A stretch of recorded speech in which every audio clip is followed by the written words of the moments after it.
Hi ಸ್ನೇಹಿತರೆ, ಎಲ್ಲರಿಗೂ one step to success smart ಕ್ಲಾಸಸ್ಗೆ ಸ್ವಾಗತ.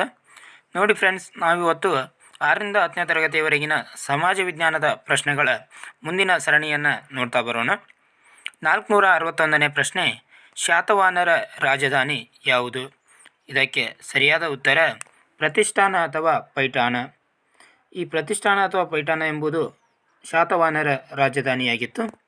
ಈ ಪ್ರತಿಷ್ಠಾನ ಅಥವಾ ಪೈಠಾಣ ಎಂಬುದು ಈಗ ಪ್ರಸ್ತುತಿ ಯಾವ ರಾಜ್ಯದಲ್ಲಿ ಐತಪ್ಪ ಅಂದರೆ ಮಹಾರಾಷ್ಟ್ರ ರಾಜ್ಯದಲ್ಲಿ ಐತಿ. ಯಾವ ರಾಜ್ಯದಲ್ಲಿ ಐತಿ?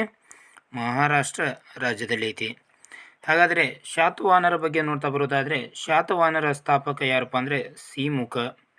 ಯಾರು? ಸಿಮುಖ ಶಾತವಾಹನರ ಸ್ಥಾಪಕ. ಹಾಗಾದರೆ ಪ್ರಸಿದ್ಧ ದೊರೆ ಯಾರಪ್ಪ ಅಂದರೆ ಗೌತಮಿಪುತ್ರ ಶಾತಕರ್ಣಿ. ಯಾರು? ಗೌತಮಿಪುತ್ರ ಶಾತಕರ್ಣಿ. ಇವ ಏನಪ್ಪ ಅಂದರೆ ಪ್ರಸಿದ್ಧ ದೊರೆ, ಶಾತವಾಹನರ ಪ್ರಸಿದ್ಧ ದೊರೆ. ಇದು ದಕ್ಷಿಣ ಭಾರತವನ್ನು ಆಳಿದ ಮೊಟ್ಟ ಮೊದಲ ಮನೆತನ ಶಾತವಾಹನರ ಮನೆತನ. ಹೌದಾ? ಅದೇ ರೀತಿಯಾಗಿ 17ನೇ ದೊರೆ ಅಂದರೆ ಶಾತವಾಹನರ 17ನೇ ದೊರೆಯಾದಂಥ ಹಾಲರಾಜನು ಬರೆದಂಥ ಗಾಥಾ ಸಪ್ತಸತಿ ಎಂಬ ಕೃತಿಯು ಪ್ರಸಿದ್ಧವಾದ ಕೃತಿಯಾಗಿದೆ. ಯಾವ ಕೃತಿ? ಗಾಥಾ ಸಪ್ತಸತಿ. ಯಾರಪ್ಪ ಅಂದರೆ ಹಾಲರಾಜ ಬರೀತಾನೆ. ಹೌದಾ? ನೆಕ್ಸ್ಟ್, ಬನವಾಸಿ ಕದಂಬರ ಲಾಂಛನ. ಇದಕ್ಕೆ ಸರಿಯಾದ ಉತ್ತರ ಶಿವ ಎಂಬುದು ಬನವಾಸಿ ಕದಂಬರ ರಾಜ ಲಾಂಛನವಾಗಿದೆ. ಈಗ ಬನವಾಸಿ ಕದಂಬರ ಬಗ್ಗೆ ನೋಡ್ತಾ ಬರೋದಾದರೆ, ಕದಂಬರ ಮನೆತನದ ಸ್ಥಾಪಕ ಯಾರಪ್ಪ ಅಂದರೆ ಮಯೂರವರ್ಮ. ಯಾರು? ಮಯೂರವರ್ಮ. ಹಾಗೂ ಪ್ರಸಿದ್ಧ ದೊರೆಯು ಕೂಡ ಮಯೂರವರ್ಮನಾಗಿದ್ದನು. ನೆಕ್ಸ್ಟ್, ಬನವಾಸಿ ಎಂಬುದು ಕದಂಬರ ಮನೆತನದ ರಾಜಧಾನಿ. ಇವರ ರಾಜಲಾಂಛನ ಸಿಂಹ. ನೆಕ್ಸ್ಟ್, ಆಪ್ಷನ್ಸ್ ವೈಸ್ ನೋಡ್ತಾ ಬರೋದಾದರೆ, ಬಲಮುಖ ವರಾಹ ಎಂಬುದು ಬಾದಾಮಿ ಚಾಲುಕ್ಯರ ರಾಜಲಾಂಛನ. ಎಡಮುಖ ವರಾಹ ಎಂಬುದು ಇದು ವಿಜಯನಗರ ಸಾಮ್ರಾಜ್ಯದ ರಾಜಲಾಂಛನ. ಸಳನು ಹುಲಿಯನ್ನು ಕೊಲ್ಲುತ್ತಿರುವುದು ಇದು ಯಾವುದಪ್ಪ ಅಂದರೆ ಹೊಯ್ಸಳರ ರಾಜಲಾಂಛನ. ನೆಕ್ಸ್ಟ್, ಈ ಕೆಳಗಿನ ಯಾವ ಭಾಷೆಯು ಕದಂಬರ ಕಾಲದಲ್ಲಿ ಪ್ರಚಲಿತದಲ್ಲಿರಲಿಲ್ಲ? ನೋಡಿ ಫ್ರೆಂಡ್ಸ್, ಬನವಾಸಿ ಕದಂಬರ ಕಾಲದಲ್ಲಿ ಈ ಕೆಳಗಿನ ಯಾವ ಭಾಷೆ ಪ್ರಚಲಿತದಲ್ಲಿರಲಿಲ್ಲ ಅಂತ ಪ್ರಶ್ನೆಯನ್ನು ಕೇಳಲಾಗಿದೆ. ಇದಕ್ಕೆ ಸರಿಯಾದ ಉತ್ತರ ಅರೇಬಿಕ್. ಅರೇಬಿಕ್ ಭಾಷೆ ಏನಿರಲಿಲ್ಲ ಕದಂಬರ ಕಾಲದಲ್ಲಿ ಚಾಲ್ತಿಯಲ್ಲಿರಲಿಲ್ಲ. ಆವಾಗ ಯಾವ್ಯಾವ ಭಾಷೆಗಳಿದ್ವಪ್ಪ ಅಂದರೆ ಪ್ರಾಕೃತ ಇತ್ತು, ಸಂಸ್ಕೃತ ಮತ್ತು ಕನ್ನಡ ಭಾಷೆಗಳು ಅಲ್ಲಿ ಚಾಲ್ತಿಯಲ್ಲಿದ್ದವು.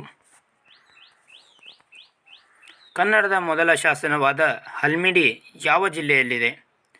ಇದಕ್ಕೆ ಸರಿಯಾದ ಉತ್ತರ ನೋಡ್ತಾ ಬರೋದಾದರೆ ಹಾಸನ. ಕನ್ನಡದ ಮೊದಲ ಶಾಸನ ಮತ್ತು ಕನ್ನಡದ ಅತ್ಯಂತ ಹಳೆಯ ಶಾಸನವಾದಂಥ ಹಲ್ಮಿಡಿ ಶಾಸನವು ಯಾವ ಜಿಲ್ಲೆಯಲ್ಲಿ ಬಂದಿದೆ ಅಂದರೆ ಹಾಸನ ಜಿಲ್ಲೆಯ ಬೇಲೂರು ತಾಲೂಕಿನಲ್ಲಿ ಕಂಡುಬಂದಿದೆ. ಈ ಪ್ರಶ್ನೆಯನ್ನು ಕೇಳಿದ್ದಾರೆ ಹಿಂದಿನ ಪ್ರಶ್ನೆ ಪತ್ರಿಕೆಗಳಲ್ಲಿ. ಹಾಸನ ಜಿಲ್ಲೆಯ ಬೇಲೂರು ತಾಲೂಕಿನಲ್ಲಿ ಎಂಬ ಒಂದು ಹಲ್ಮಿಡಿ ಎಂಬ ಗ್ರಾಮ ಬರ್ತೈತಿ. ಆ ಹಲ್ಮಿಡಿ ಗ್ರಾಮದಲ್ಲಿ ಕಂಡುಬಂದಂಥ ಶಾಸನವೇ ಹಲ್ಮಿಡಿ ಶಾಸನವಾಗಿದೆ. ಈ ಹಲ್ಮಿಡಿ ಶಾಸನ ಯಾವ ಮನೆತನಕ್ಕೆ ಸಂಬಂಧಪಟ್ಟಿದೆ ಅಂದರೆ ಕದಂಬರ ಮನೆತನಕ್ಕೆ ಸಂಬಂಧಪಟ್ಟಿದೆ. ಬನವಾಸಿ ಕದಂಬರು. ಕರ್ನಾಟಕದಲ್ಲಿ ದೊರೆತ ಸಂಸ್ಕೃತದ ಮೊದಲ ಶಾಸನ. ಇದಕ್ಕೆ ಸರಿಯಾದ ಉತ್ತರ ತಾಳಗುಂದ ಶಾಸನ. ತಾಳಗುಂದ ಶಾಸನವು ಕರ್ನಾಟಕದಲ್ಲಿ ದೊರೆತ ಮೊದಲ ಸಂಸ್ಕೃತದ ಶಾಸನವಾಗಿದೆ. ಈ ತಾಳಗುಂದ ಶಾಸನ ಯಾವ ಜಿಲ್ಲೆಯಲ್ಲಿ ದೊರೆತಿತ್ತಂದರೆ ಶಿವಮೊಗ್ಗ ಜಿಲ್ಲೆ. ಯಾವ ಜಿಲ್ಲೆ? ಶಿವಮೊಗ್ಗ ಜಿಲ್ಲೆಯ ಪ್ರವಣೇಶ್ವರ ದೇವಾಲಯ. ಯಾವ ದೇವಾಲಯ? ಪ್ರವಣೇಶ್ವರ ದೇವಾಲಯದ ಮುಂಭಾಗದಲ್ಲಿ ಈ ಶಾಸನ ಕಂಡುಬರುತ್ತೆ. ಯಾವ ಶಾಸನ? ತಾಳಗುಂದ ಶಾಸನ. ಈ ಪ್ರವಣೇಶ್ವರ ದೇವಾಲಯ ಕರ್ನಾಟಕದ ಮೊದಲ ಮತ್ತು ಅತ್ಯಂತ ಹಳೆಯ ದೇವಾಲಯ. ಯಾವ ದೇವಾಲಯ? ಪ್ರಣವೇಶ್ವರ ದೇವಾಲಯ. ನೆಕ್ಸ್ಟ್, ವಿಶ್ವದ ಅತಿ ಎತ್ತರದ ಏಕಶಿಲಾ ವಿಗ್ರಹವಾಗಿರುವ ಗೊಮ್ಮಟೇಶ್ವರ ವಿಗ್ರಹವು ಯಾರ ಕಾಲದಲ್ಲಿ ನಿರ್ಮಾಣವಾಯಿತು? ನೋಡಿ ಫ್ರೆಂಡ್ಸ್, ವಿಶ್ವದ ಅತಿ ಎತ್ತರದ ಏಕಶಿಲಾ ವಿಗ್ರಹ ಕೇಳಿದ ಪ್ರಶ್ನೆ ನೆನಪಿಟ್ಕೊಳ್ಳಿ. ವಿಶ್ವದ ಅತಿ ಎತ್ತರದ ಏಕಶಿಲಾ ವಿಗ್ರಹ ಯಾವುದು? ಗೊಮ್ಮಟೇಶ್ವರ ವಿಗ್ರಹ. ಈ ಗೊಮ್ಮಟೇಶ್ವರ ವಿಗ್ರಹ ಯಾರ ಕಾಲದಲ್ಲಿ ನಿರ್ಮಾಣವಾಯಿತಂತೆ ಕೇಳಲಾಗಿದೆ. ಇದಕ್ಕೆ ಸರಿಯಾದ ಉತ್ತರ ಗಂಗರ ನಾಲ್ಕನೇ ರಾಚಮಲ್ಲ ಗಂಗರ ದೊರೆಯಾದಂಥ ನಾಲ್ಕನೇ ರಾಚಮಲ್ಲನ ಮಂತ್ರಿಯಾದಂಥ ಚಾವುಂಡರಾಯನ ಕಾಲದಲ್ಲಿ ಏನಾಗುತ್ತೆ, ಈ ಗೊಮ್ಮಟೇಶ್ವರ ವಿಗ್ರಹ ಸ್ಥಾಪನೆ ಆಗುತ್ತೆ. ಈ ಗೊಮ್ಮಟೇಶ್ವರ ವಿಗ್ರಹವು ಕಂಡುಬರುವುದು ಎಲ್ಲಪ್ಪ ಅಂದರೆ ಹಾಸನ ಜಿಲ್ಲೆಯ ಶ್ರವಣಬೆಳಗೊಳದಲ್ಲಿ ಕಂಡುಬರ್ತೈತಿ. ಎಲ್ಲಿ? ಹಾಸನ ಜಿಲ್ಲೆಯ ಶ್ರವಣಬೆಳಗೊಳದಲ್ಲಿ. ಈ ಗೊಮ್ಮಟೇಶ್ವರ ವಿಗ್ರಹದ ಎತ್ತರ ನೋಡ್ತಾ ಬರೋದಾದರೆ 58 ಅಡಿ ಎತ್ತರ. ಎಷ್ಟು ಅಡಿ? 58 ಅಡಿ ಎತ್ತರ ಅಥವಾ 17.6 ಮೀಟರ್ ಎತ್ತರ. ನೋಡಿ, ಮೀಟರ್ನಲ್ಲಿ ಕೇಳಿದರೆ 17.6 ಮೀಟರ್, ಅಡಿಗಳಲ್ಲಿ ಕೇಳಿದರೆ 58 ಅಡಿ. ಯಾವುದು? ಗೊಮ್ಮಟೇಶ್ವರ ವಿಗ್ರಹ. ನೆಕ್ಸ್ಟ್, ಗುಳ್ಳಕಾಯಜ್ಜಿಯ ಪ್ರತಿಮೆಯನ್ನು ನಿರ್ಮಾಣ ಮಾಡಿಸಿದವರು. ಗುಳ್ಳಕಾಯಜ್ಜಿಯ ಪ್ರತಿಮೆಯನ್ನು ಯಾರು ನಿರ್ಮಾಣ ಮಾಡಿಸ್ತಾರೆ ಅಂದರೆ ಚಾವುಂಡರಾಯ ನಿರ್ಮಾಣ ಮಾಡಿಸ್ತಾನೆ. ಬಾದಾಮಿ ಚಾಲುಕ್ಯರ ಪ್ರಸಿದ್ಧ ಅರಸ ಯಾರು? ಇದಕ್ಕೆ ಸರಿಯಾದ ಉತ್ತರ ಇಮ್ಮಡಿ ಪುಲಕೇಶಿ. ಇಮ್ಮಡಿ ಪುಲಕೇಶಿ ಬಾದಾಮಿ ಚಾಲುಕ್ಯರ ಪ್ರಸಿದ್ಧ ಅರಸ. ಈ ಇಮ್ಮಡಿ ಪುಲಕೇಶಿ ಏನು ಮಾಡ್ತಾನಪ್ಪ ಅಂದರೆ ನರ್ಮದಾ ನದಿ ಕಾಳಗವನ್ನು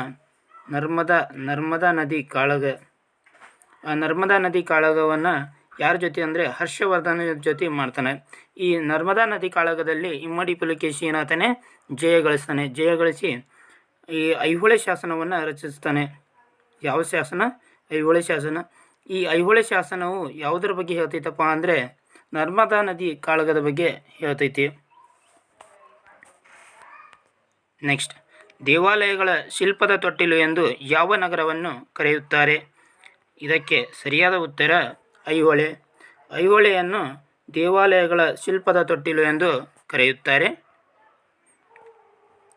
ವಾತಾಪಿಕೊಂಡ ಎಂಬ ಬಿರುದನ್ನು ಹೊಂದಿದ ಪಲ್ಲವರ ಅರಸ.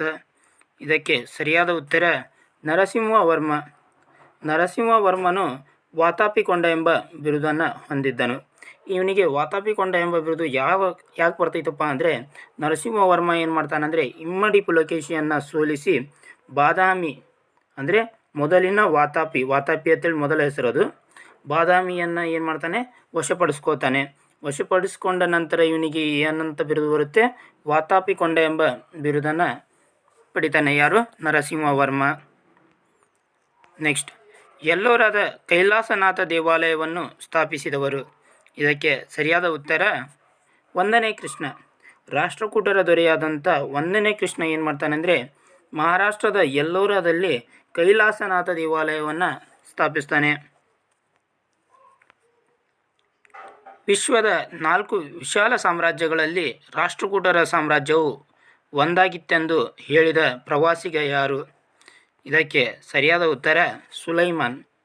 ಸುಲೈಮಾನ್ ಎಂಬ ಪ್ರವಾಸಿಗ ಏನು ಮಾಡ್ತಾನಪ್ಪ ಅಂದರೆ ವಿಶ್ವದ 4 ವಿಶಾಲ ಸಾಮ್ರಾಜ್ಯಗಳಲ್ಲಿ ರಾಷ್ಟ್ರಕೂಟರ ಸಾಮ್ರಾಜ್ಯವು ಒಂದಾಗಿತ್ತೆಂದು ಹೇಳ್ತಾನೆ ಮತ್ತು ತನ್ನ ಕೃತಿಯಲ್ಲಿ ಬರಿತಾನೆ. ಯಾರು? ಸುಲೈಮಾನ್. ನೆಕ್ಸ್ಟ್, ಮಿತಾಕ್ಷರ ಸಂಹಿತೆ ಎಂಬ ಕೃತಿಯನ್ನು ರಚಿಸಿದವರು. ಇದಕ್ಕೆ ಸರಿಯಾದ ಉತ್ತರ ವಿಜ್ಞಾನೇಶ್ವರ. ವಿಜ್ಞಾನೇಶ್ವರ ಏನು ಮಾಡ್ತಾನೆ ಅಂದರೆ ಮಿತಾಕ್ಷರ ಸಂಹಿತೆ ಎಂಬ ಕೃತಿಯನ್ನು ರಚನೆ ಮಾಡ್ತಾನೆ. ಬಿಲ್ಲಣ ರಚಿಸಿದ ಕೃತಿ ವಿಕ್ರಮಾಂಕ ದೇವಚರಿತೆ. ಯಾವ ಕೃತಿ? ವಿಕ್ರಮಾಂಕ ದೇವಚರಿತೆ. ಕೌಟಿಲ್ಯನ ರಚಿಸಿದ ಕೃತಿ ಅರ್ಥಶಾಸ್ತ್ರ. ಕೌಟಿಲ್ಯ ಯಾವ ಕೃತಿಯನ್ನು ರಚನೆ ಮಾಡ್ತಾನೆ? ಅರ್ಥಶಾಸ್ತ್ರ ಎಂಬ ಕೃತಿಯನ್ನು ರಚನೆ ಮಾಡ್ತಾನೆ. ಮೆಗಾಸ್ಥಾನಿಸನು ರಚಿಸಿದ ಕೃತಿ ಇಂಡಿಕಾ. ಮೆಗಾಸ್ಥಾನಿಸ್ ಯಾವ ಕೃತಿಯನ್ನು ರಚನೆ ಮಾಡ್ತಾನೆ? ಇಂಡಿಕಾ ಕೃತಿಯನ್ನು ರಚನೆ ಮಾಡ್ತಾನೆ. ನೆಕ್ಸ್ಟ್, ಕಲ್ಯಾಣಿ ಚಾಲುಕ್ಯರ ದೊರೆ 3ನೇ ಸೋಮೇಶ್ವರ ರಚಿಸಿದ ಕೃತಿ. ಕಲ್ಯಾಣಿ ಚಾಲುಕ್ಯರ ದೊರೆಯಾದಂಥ 3ನೇ ಸೋಮೇಶ್ವರ ಏನು ಮಾಡ್ತಾನೆ ಅಂದರೆ ಒಂದು ಕೃತಿಯನ್ನು ರಚನೆ ಮಾಡ್ತಾನೆ. ಆ ಕೃತಿಯ ಹೆಸರೇನಪ್ಪ ಅಂದರೆ ಮಾನಸೋಲ್ಲಾಸ. ಮಾನಸೋಲ್ಲಾಸ ಎಂಬ ಕೃತಿಯನ್ನು ರಚನೆ ಮಾಡಿದವರು 3ನೇ ಸೋಮೇಶ್ವರ. ಈ 3ನೇ ಸೋಮೇಶ್ವರ ಯಾರಪ್ಪ ಅಂದರೆ ಕಲ್ಯಾಣಿ ಚಾಲುಕ್ಯರ ದೊರೆ. ನೆಕ್ಸ್ಟ್, ದೇವಾಲಯಗಳ ಚಕ್ರವರ್ತಿ ಎಂದು ಯಾವ ದೇವಾಲಯವನ್ನು ಕರೆಯುತ್ತಾರೆ? ಇದಕ್ಕೆ ಸರಿಯಾದ ಉತ್ತರ ಮಹಾದೇವ ದೇವಾಲಯ ಇಟಗಿ. ಇಟಗಿಯಲ್ಲಿ ಕಂಡುಬರುವಂಥ ಮಹಾದೇವ ದೇವಾಲಯವನ್ನು ಏನಂತ ಕರೀತಾರೆ ಅಂದರೆ ದೇವಾಲಯಗಳ ಚಕ್ರವರ್ತಿ ಎಂದು ಕರೆಯುತ್ತಾರೆ. ನೆಕ್ಸ್ಟ್, ಬೇಲೂರಿನ ಚೆನ್ನಕೇಶವ ದೇವಾಲಯ ಮತ್ತು ಹಳೇಬೀಡಿನ ಹೊಯ್ಸಳೇಶ್ವರ ದೇವಾಲಯಗಳನ್ನು ನಿರ್ಮಿಸಿದ ರಾಜಮನೆತನ. ನೋಡಿ ಫ್ರೆಂಡ್ಸ್, ಬೇಲೂರಿನಲ್ಲಿ ಕಂಡುಬರುವಂಥ ಒಂದು ಚೆನ್ನಕೇಶವ ದೇವಾಲಯ ಅದೇ ರೀತಿಯಾಗಿ ಹಳೆಬೀಡಿನ ಹೊಯ್ಸಳೇಶ್ವರ ದೇವಾಲಯಗಳನ್ನು ಯಾವ ರಾಜಮನೆತನದವರು ನಿರ್ಮಾಣ ಮಾಡ್ತಾರಪ್ಪ ಅಂದರೆ ಹೊಯ್ಸಳರು ನಿರ್ಮಾಣ ಮಾಡ್ತಾರೆ. ಯಾರು? ಹೊಯ್ಸಳರು. ಹೌದಾ? ಇತ್ತೀಚೆಗೆ ಈ ದೇವಾಲಯಗಳು ಏನು ಆಗಿವೆ ಅಂದರೆ ಯುನೆಸ್ಕೋ ವಿಶ್ವ ಪಾರಂಪರಿಕ ಪಟ್ಟಿಗೆ ಸೇರ್ಪಡೆಗೊಂಡ 42ನೇ ತಾಣ, ಭಾರತದ 42ನೇ ತಾಣ ಮತ್ತು ಕರ್ನಾಟಕದ 4ನೇ ತಾಣವಾಗಿದೆ. ಎಷ್ಟು ಅಂದರೆ ಹೊಯ್ಸಳರ ಕಾಲದ 3 ದೇವಾಲಯಗಳು, ಇಲ್ಲಿ 2 ದೇವಾಲಯಗಳಿವೆ. ನೆಕ್ಸ್ಟ್ ಇನ್ನೊಂದು ದೇವಾಲಯ ಬಗ್ಗೆ ನೆಕ್ಸ್ಟ್ ಹೇಳ್ತೀನಿ. ಇಲ್ಲಿದೆ ನೋಡಿ, ಕೇಶವ ದೇವಾಲಯ. ಇದು ಸೋಮನಾಥಪುರದಲ್ಲಿರುವಂಥ ಒಂದು ಕೇಶವ ದೇವಾಲಯ. ಈ ಕೇಶವ ದೇವಾಲಯ ಮತ್ತು ಹಳೆಬೀಡಿನ ಹೊಯ್ಸಳೇಶ್ವರ ದೇವಾಲಯ, ಬೇಲೂರಿನ ಚೆನ್ನಕೇಶವ ದೇವಾಲಯ, ಈ 3 ದೇವಾಲಯಗಳು ಯುನೆಸ್ಕೋ ವಿಶ್ವ ಪಾರಂಪರಿಕ ಪಟ್ಟಿಗೆ ಸೇರ್ಪಡೆಗೊಂಡಿವೆ. ಹೌದಾ? ಈ ಕೇಶವ ದೇವಾಲಯ ಏನು ಸೋಮನಾಥಪುರದಲ್ಲಿ ಕಂಡು ಬರ್ತೈತಲ್ಲ, ಇದು ಯಾವ ಜಿಲ್ಲೆಯಲ್ಲಿದೆ ಅಂತ ಪ್ರಶ್ನೆ ಇದೆ. ಇದಕ್ಕೆ ಸರಿಯಾದ ಉತ್ತರ ಮೈಸೂರು. ಯಾವ ಜಿಲ್ಲೆ? ಮೈಸೂರು ಜಿಲ್ಲೆ. ಇದನ್ನು ನಿರ್ಮಿಸಿದವರು ಹೊಯ್ಸಳರು. ನೆಕ್ಸ್ಟ್, ಹಳೆಬೀಡಿನ ಹಿಂದಿನ ಹೆಸರು ಅಥವಾ ಹಳೆಯ ಹೆಸರು. ಇದಕ್ಕೆ ಸರಿಯಾದ ಉತ್ತರ ದೋರ ಸಮುದ್ರ ಅಥವಾ ದ್ವಾರ ಸಮುದ್ರ ಅಂತ ಕರೀತಾರೆ. ಹಳೆಬೀಡಿನ ಹಿಂದಿನ ಹೆಸರೇನಪ್ಪ ಅಂದರೆ ದೋರ ಸಮುದ್ರ ಅಥವಾ ದ್ವಾರ ಸಮುದ್ರ. ಅದೇ ರೀತಿಯಾಗಿ ವಾತಾಪಿ ಎಂಬುದು ಬಾದಾಮಿಯ ಹಳೆಯ ಹೆಸರು. ಯಾವುದರದು? ಬಾದಾಮಿಯ ಹಳೆಯ ಹೆಸರು ವಾತಾಪಿ. ಕುವಲಾಲ ಎಂಬುದು ಕೋಲಾರದ ಹಳೆಯ ಹೆಸರು. ಯಾವುದು? ಕೋಲಾರದ ಹಳೆಯ ಹೆಸರು ಕುವಲಾಲ. ಗುಲಬುರ್ಗ ಎಂಬುದು ಕಲಬುರಗಿಯ ಹಳೆಯ ಹೆಸರು. ಯಾವುದರದು? ಕಲಬುರಗಿ. ಅದೇ ರೀತಿಯಾಗಿ ಬಿಜಾಪುರ ಎಂಬುದು ವಿಜಯಪುರದ ಹಳೆಯ ಹೆಸರು. ನೆಕ್ಸ್ಟ್, ಭಾರತದಲ್ಲಿಯೇ ಎತ್ತರದ ಹಾಗೂ ಅತಿ ದೊಡ್ಡ ದೇವಾಲಯವಾದ ಬೃಹದೀಶ್ವರ ದೇವಾಲಯವನ್ನು ನಿರ್ಮಿಸಿದ ರಾಜಮನೆತನ. ಇದಕ್ಕೆ ಸರಿಯಾದ ಉತ್ತರ ಚೋಳರು. ಚೋಳ ರಾಜಮನೆತನದವರು ಏನು ಮಾಡ್ತಾರೆ ಅಂದರೆ ಭಾರತದ ಅತಿ ಎತ್ತರದ ಮತ್ತು ಅತಿ ದೊಡ್ಡ ದೇವಾಲಯವಾದಂಥ ಬೃಹದೀಶ್ವರ ದೇವಾಲಯವನ್ನು ನಿರ್ಮಾಣ ಮಾಡ್ತಾರೆ. ಈ ಬೃಹದೀಶ್ವರ ದೇವಾಲಯ ಕಂಡುಬರೋದು ಎಲ್ಲಪ್ಪ ಅಂದರೆ ತಂಜಾವೂರಿನಲ್ಲಿ. ಎಲ್ಲಿ ಕಂಡುಬರ್ತೈತಿ? ತಂಜಾವೂರು. ಇದು ಚೋಳರ ರಾಜಧಾನಿಯಾಗಿತ್ತು ತಂಜಾವೂರು. ಹೌದಾ? ತಂಜಾವೂರು ಯಾವ ರಾಜ್ಯದಲ್ಲಿ ಕಂಡುಬರ್ತೈತಪ್ಪ ಅಂದರೆ ತಮಿಳುನಾಡಿನಲ್ಲಿ ಕಂಡುಬರ್ತೈತಿ, ತಮಿಳುನಾಡಿನ ತಂಜಾವೂರು.